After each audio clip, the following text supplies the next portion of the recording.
কিন্তু কি করব বলেন, সে সব সময় মোবাইলে মেসেঞ্জারে বিদেশি লোকদের সাথে কথা বলবে, যাকে জীবনে দেখি নাই, তার সাথে ঘন্টা পর ঘন্টা কথা বলতেছে, এখানে ওইখানে যাচ্ছে, যেটা আমার পছন্দ না। বাজারে যাবে, বান্ধবী বাসা যাবে, বন্ধুর বাসায় যাবে, তাও আবার আমাকে ছাড়া, একা একা। কোনো কোনো দিন রাত্রে ফিরে, কোনো কোনো দিন রাত্রে 2 দিন 3 দিন বাইরে থেকে আসে।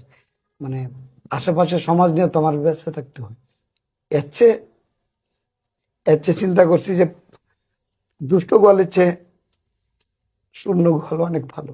রাস্তা নাই, কারণ মূল হচ্ছে যাকে নিয়ে সংসার করব সেই তো ঠিক নেই, সেই তো স্ব ইচ্ছে চলে যেতে চায়। আর আপনিই বলেন, কেউ যদি স্ব ইচ্ছা না থাকতে চায়, তাকে কি জোর করে রাখাটা কি ঠিক? উনি দেখো এই মেয়ে মানুষের মতো কান্না করতেছে, যেখানে কান্না করার কথা তোমার। আপনার হাজবেন্ডকে ছেড়ে নিশ্চয়ই আপনাদের বাচ্চা আছে। তার বয়স কত? এই তো 2 বছর। 2 বছরের একটা বাচ্চাকে রেখে আপনি চলে যাচ্ছেন আপনার ফ্রেন্ডের বাসায় আড্ডা মারতে। এটা জীবন নামা জননী। শুধু তাই, বাচ্চাটার দিকেও কোনো খেয়াল রাখে না, সারাক্ষণ বাইরে বাইরে থাকে।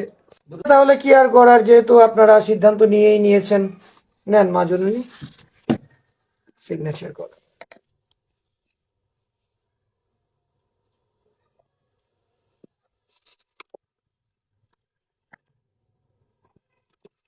আপনি এইখানে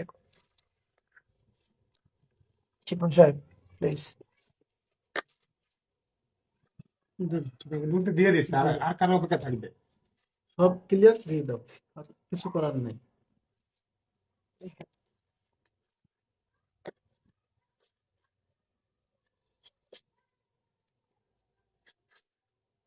হৃদয় বিদারক ঘটনা। যথেষ্ট চেষ্টা করবেন না, সামলান।